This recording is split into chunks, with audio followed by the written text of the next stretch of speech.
ആധുനിക ലോകത്ത് മനുഷ്യന് ഒരു കാരണവശാലും ഒഴിവാക്കാനാകാത്ത ഘടകമായി മാറിയിരിക്കുകയാണല്ലോ വൈദ്യുതി.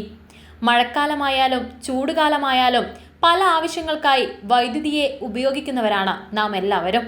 അതേസമയം പലതരത്തിലുള്ള കണക്കുകൂട്ടലുകൾ മാസം തോറും നടത്തിയാലും ഉയർന്ന വൈദ്യുതി ബിൽ കണ്ട് കുഴഞ്ഞു പോകുന്ന സാഹചര്യങ്ങൾ ചിലപ്പോഴൊക്കെ നമ്മളിലേക്ക് എത്താറുമുണ്ട്. എന്നാൽ വീടുകളിലെ വൈദ്യുതി ബിൽ അമിതമായി വർദ്ധിക്കുന്നതിന് പിന്നിൽ നാം അറിയാതെ ചെയ്യുന്ന ചില തെറ്റുകൾ പ്രധാന കാരണമാകുന്നുണ്ട് എന്നതാണ് വിദഗ്ധർ നൽകുന്ന മുന്നറിയിപ്പ്.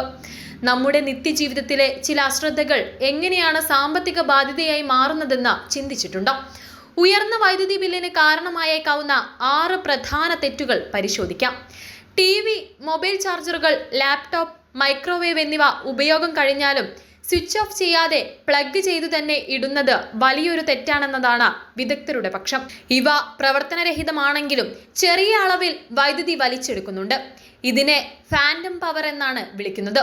ഉപയോഗശേഷം പ്ലഗ് ഊരിയിടുന്നത് വൈദ്യുതി ലാഭിക്കാൻ ഒരളവ് വരേക്കും സഹായിക്കും. 10-15 വർഷം പഴക്കമുള്ള ഫ്രിഡ്ജ്, വാഷിംഗ് മെഷീൻ എന്നിവ ഉപയോഗിക്കുന്നത് വൈദ്യുതി ബിൽ കുത്തനെ ഉയർത്താൻ ഇടയാക്കിയേക്കും. പുതിയ സാങ്കേതിക വിദ്യയിലുള്ള സ്റ്റാർ റേറ്റിംഗ് ഉള്ള ഉപകരണങ്ങളെ അപേക്ഷിച്ച് പഴയവ കൂടുതൽ വൈദ്യുതി ഉപയോഗിക്കുകയും തകരാറുകൾ സംഭവിക്കാൻ സാധ്യതയുണ്ടാവുകയും ചെയ്യുന്നു എന്നതാണ് റിപ്പോർട്ടുകൾ. AC 18 ഡിഗ്രിയിൽ വെക്കുന്നത് വലിയ ഊർജ്ജ നഷ്ടമാണ് ഉണ്ടാക്കുന്നത്. താപനില 24 മുതൽ 26 ഡിഗ്രി സെൽഷ്യസിലേക്ക് ക്രമീകരിക്കുന്നത് വൈദ്യുതി ഉപഭോഗം കുറയ്ക്കാൻ സഹായിക്കും. കൂടാതെ AC ഫിൽട്ടറുകൾ വൃത്തിയാക്കാതെ വെക്കുന്നതും വായു സഞ്ചാരം തടസ്സപ്പെടുത്തുകയും ഉപകരണം കൂടുതൽ കഠിനാധ്വാനം ചെയ്യാൻ കാരണമാവുകയും ചെയ്യുന്നുണ്ട്. ഇതും വൈദ്യുതി ബിൽ ഉയർത്താൻ ഇടയാക്കിയേക്കും. ആളില്ലാത്ത മുറികളിൽ സീലിംഗ് ഫാൻ ഓഫ് ചെയ്യാതെ വെക്കുന്നത് അധിക പേരും വരുത്തി വെക്കുന്ന അബദ്ധമാണ്. ഇത് വലിയൊരളവ് വരെ ഊർജം പാഴാക്കുന്ന ശീലമാണെന്നത് അധിക പേരും അറിയുന്നുമില്ല. മുറിയിൽ ആളില്ലാത്തപ്പോൾ ഫാൻ ഓഫാക്കാൻ ശ്രദ്ധിക്കുന്നത് പോക്കറ്റ് കീറാതിരിക്കാൻ സഹായിച്ചേക്കും. വാട്ടർ ഹീറ്ററുകളുടെ താപനില അമിതമായി ക്രമീകരിക്കുന്നത് അനാവശ്യമായ വൈദ്യുതി ചെലവിലേക്ക് നയിക്കും. ഇത് 120 ഡിഗ്രി ഫാരൻഹീറ്റിലേക്ക് ക്രമീകരിക്കുന്നത് വൈദ്യുതി ചെലവിൽ ഗണ്യമായ കുറവ് ഉണ്ടാക്കും.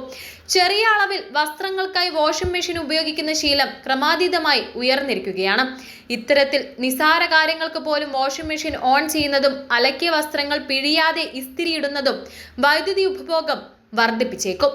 ഇത് പരിഹരിക്കാൻ ഒരാഴ്ചത്തേക്കുള്ള വസ്ത്രങ്ങൾ ഒരുമിച്ച് വാഷിംഗ് മെഷീനിൽ അലക്കാനായി നിശ്ചയിക്കുന്നത് നല്ലൊരു ശീലവുമാകും. ഈ ശീലങ്ങളൊക്കെയും പ്രതിദിനം ശ്രദ്ധിച്ചാൽ പോലും പൊള്ളുന്ന വൈദ്യുതി ബിൽ കയ്യിൽ കിട്ടാനുള്ള സാധ്യതയും ഏറെയാണ്. പരമാവധി സൂക്ഷ്മത കാണിച്ചിട്ടും വൈദ്യുതി ബില്ലിൽ വൻ വർധനവ് ശ്രദ്ധയിൽപ്പെട്ടാൽ വയറിങ്ങിലെ തകരാറുകൾ പരിശോധിക്കാനും വിദഗ്ധരുടെ സഹായം തേടാനുമാണ് പിന്നീട് ശ്രമം നടത്തേണ്ടത്. ഇത്തരത്തിലുള്ള ചെറിയ കരുതലുകൾ ജീവിതത്തിൽ പ്രാബല്യത്തിൽ കൊണ്ടുവരുന്നതിലൂടെ മാസാവസാനമുള്ള ചെലവുകൾ ആശ്വാസകരമായ ഒരു മാറ്റം കൊണ്ടുവരാൻ സഹായിച്ചേക്കും. ഇവയ്ക്കെല്ലാം പുറമെ ചില കാര്യങ്ങളിൽ കൂടി ജാഗ്രത പുലർത്തുകയും വേണം.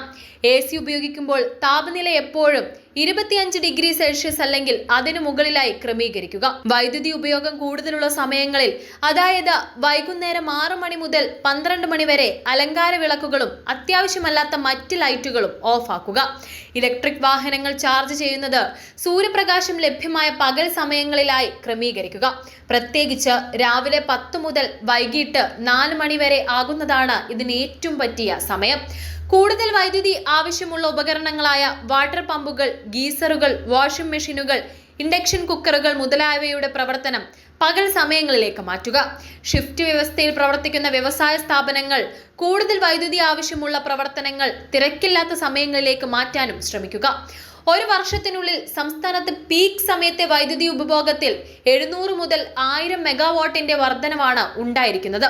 അതേസമയം ഇടുക്കി ഉൾപ്പെടെ ജലവൈദ്യുത പദ്ധതികളിൽ നിന്നുള്ള ഉൽപാദനം 45 ദശലക്ഷം യൂണിറ്റിൽ നിന്ന് 14 മുതൽ 17 ദശലക്ഷം യൂണിറ്റായി കുറഞ്ഞിരിക്കുകയാണ്. ഈ സാഹചര്യത്തിൽ ഉപഭോക്താക്കൾ കൂടി മുൻകരുതലുകൾ സ്വീകരിച്ചാൽ ഒരു പരിധിവരെ നിലവിലെ പ്രതിസന്ധിയെ അതിജീവിക്കാൻ സാധിക്കും.